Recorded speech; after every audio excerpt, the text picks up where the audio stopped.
প্রায় ২ বছর পর টেট পরীক্ষার প্রস্তুতি নিতে শুরু করেছে রাজ্য। হ্যাঁ বন্ধুরা, ঠিকই শুনছেন। প্রায় ২ বছর পর টেট পরীক্ষা তার প্রস্তুতি নিতে শুরু করেছে রাজ্য। যদিও বিভিন্ন মহলের মতে টেট পরীক্ষা নিয়ে কী হবে আপনারা নিজেরাও জানেন যে ২০২৩-এর ডিসেম্বর মাসে যে টেট হয়েছিল তার ফল এখনও প্রকাশ হয়নি। ২০২২ সালে টেট যে হয়েছিল তার ফল প্রকাশ হলেও এখনও পর্যন্ত তার কোনো শূন্যপদ প্রকাশ হয়নি এবং কোনো নিয়োগ হয়নি। তো সুতরাং এভাবে পরীক্ষার্থীদের কাছ থেকে ফি বাবদ টাকা তুলে কী লাভ, বিস্তারিত এই ভিডিওতে আমরা জানব। যে আবার টেট পরীক্ষার জন্য প্রস্তুতি নিচ্ছে রাজ্য। পরীক্ষা সংক্রান্ত কাজের জন্য টেন্ডার ডাকলো প্রাথমিক শিক্ষা পর্ষদ। আপনারা জানেন যে পরীক্ষার সময় বিভিন্ন যে সিকিউরিটি সংক্রান্ত কিছু কাজ দরকার পড়ে, যেমন বায়োমেট্রিক, বিভিন্ন প্রকার সিকিউরিটি। তো তার জন্য কিন্তু পর্ষদ বাইরের যে সমস্ত বেসরকারি সংস্থা তাদের কাছ থেকে হেল্প নেয়, মানে টেকনোলজিক্যাল হেল্প। কেন গভর্নমেন্টে তো ওই লেভেলের টেকনোলজি নেই যে তারা নিজেরাই সব সামলে নেবে। পরীক্ষা কেন্দ্রের নিরাপত্তা সুনিশ্চিত করতে বেসরকারি এজেন্সির উপরেই কিন্তু ভরসা রাখে প্রাথমিক শিক্ষা পর্ষদ। শুধু প্রাথমিক শিক্ষা পর্ষদ নয়, সরকারি যে কোনো এক্সামেই তাই হয়। বেসরকারি যে সমস্ত এজেন্সি রয়েছে তাদের উপরেই ভরসা রাখা হয় টেকনোলজিক্যাল ব্যাপারগুলো। তো বিষয়টা যেটা সামনে এসছে এই মুহূর্তে, সেটা হচ্ছে এই ২ বছর পর কিন্তু টেটের প্রস্তুতি নিতে শুরু করেছে রাজ্য। শুক্রবার প্রাথমিক শিক্ষা পর্ষদের ওয়েবসাইটে নিরাপত্তা সংক্রান্ত টেন্ডার ডাকা হয়েছে। তো মূলত প্রতিযোগিতামূলক পরীক্ষার যে সমস্ত বায়োমেট্রিক, তারপর নিরাপত্তা, এই সমস্ত সুনিশ্চিত করার জন্য বেসরকারি সংস্থার সাহায্য নিয়ে থাকে পর্ষদ।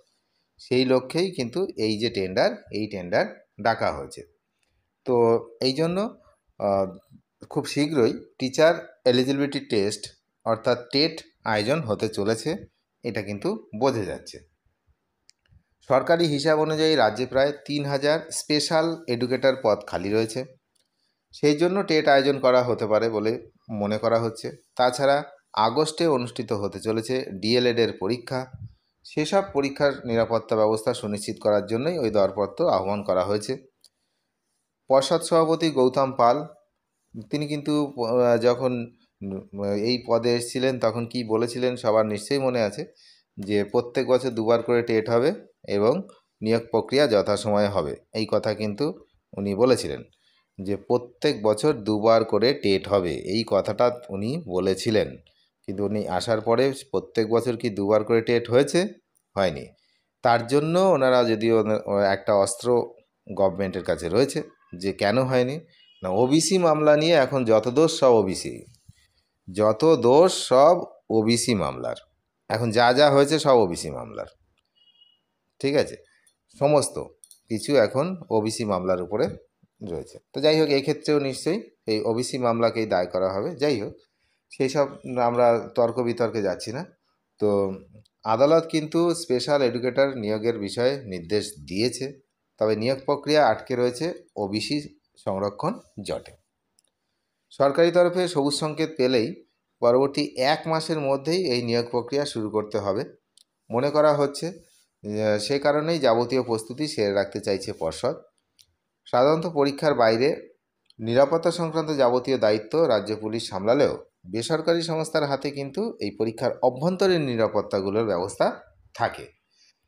তবে এই টেন্ডার নোটিশ দেখেই প্রশ্ন তুলতে শুরু করেছে শিক্ষক যে সমস্ত শিক্ষা মহল, তাদের এক অংশ কিন্তু এই টেন্ডার থেকে নানান রকম প্রশ্ন শুরু করেছে। তাদের দাবি কী দাবি করেছে? মোটামুটি রাজ্য সরকারের আওতায় এত পুলিশ, র্যাব, সিভিক ভলেন্টিয়ার থাকা সত্ত্বেও বেসরকারি সংস্থাকে দিয়ে নিরাপত্তা ব্যবস্থা করার কারণ কি? তাহলে কি প্রশাসন পরীক্ষার দায়িত্ব নিতে অস্বীকার করেছে? অ্যাকচুয়ালি ব্যাপারটা এইরকম নয়। যে সমস্ত অভ্যন্তরীণ নিরাপত্তা থাকে, এই যে বললাম বায়োমেট্রিক নেওয়া, তারপরে তার মধ্যে বায়োমেট্রিকের মধ্যে অনেক কিছু পড়ে, ফিঙ্গারপ্রিন্ট, তারপরে হচ্ছে ম্যাচ করানো, আধারের সঙ্গে ম্যাচ করানো, অনেক ব্যাপার থাকে যেগুলো পুলিশের বা এই নিরাপত্তারক্ষীদের কাজ নয়। তো যাই হোক, সেই জন্য ওরা হচ্ছে বেসরকারি যে সমস্ত সংস্থা আছে তাদের সাহায্য নিয়েই থাকে। তো এটা বলে খুব একটা লাভ হবে না। তো এখানে বঙ্গীয় শিক্ষক ও শিক্ষাকর্মী সমিতির সাধারণ সম্পাদক স্বপন মণ্ডল তিনি কি বলেছিলেন? তিনি বললেন পরীক্ষার মতো পরীক্ষা হতে চলেছে, নিয়োগ হচ্ছে না। তার মানে পরীক্ষা যেমন হয়, আগেও হয়েছে, 22-এ হয়েছে, 23-এ হয়েছে, তেমন পরীক্ষা হবে, কিন্তু নিয়োগ হবে না। এভাবে পরীক্ষার্থীদের কাছ থেকে ফি বাবদ টাকা তুলে কী লাভ, এই প্রশ্ন কিন্তু উনি তুলেছেন। যাই হোক, হিসাব বলছে 2023 সালের ডিসেম্বর মাসে যে টেট হয়েছিল তার ফল এখনও প্রকাশ হয়নি, যেটা আমি ভিডিওর শুরুতেই বললাম। 2022 সালের টেটের ফল প্রকাশিত হলেও পর্ষদের তরফে শূন্য পদ এখনও ঘোষণা করা হয়নি এবং নিয়োগও হয়নি। পর্ষদ সব বিষয়টাকেই কিন্তু ওবিসি সংরক্ষণের জটিলতাকেই দায়ী করে রেখেছে এই মুহূর্তে। যা দোষ সব ওবিসি সংরক্ষণের। তাহলে দেখা যাক টেট পরীক্ষার এখন যে নোটিশ, সেই নোটিশটা কবে হয়। যদিও এটা স্পেশাল এডুকেটরের টেস্ট, যে কোনো টেট হোক না, 2022-এর হয়েছে, 23-এর হয়েছে, এটাও হবে। দেখা যাক কি হয়। অনেক ধন্যবাদ শেষ পর্যন্ত দেখার জন্য। যারা চ্যানেলে নতুন অবশ্যই চ্যানেলটিকে সাবস্ক্রাইব করে সঙ্গে থাকবেন। Thank you.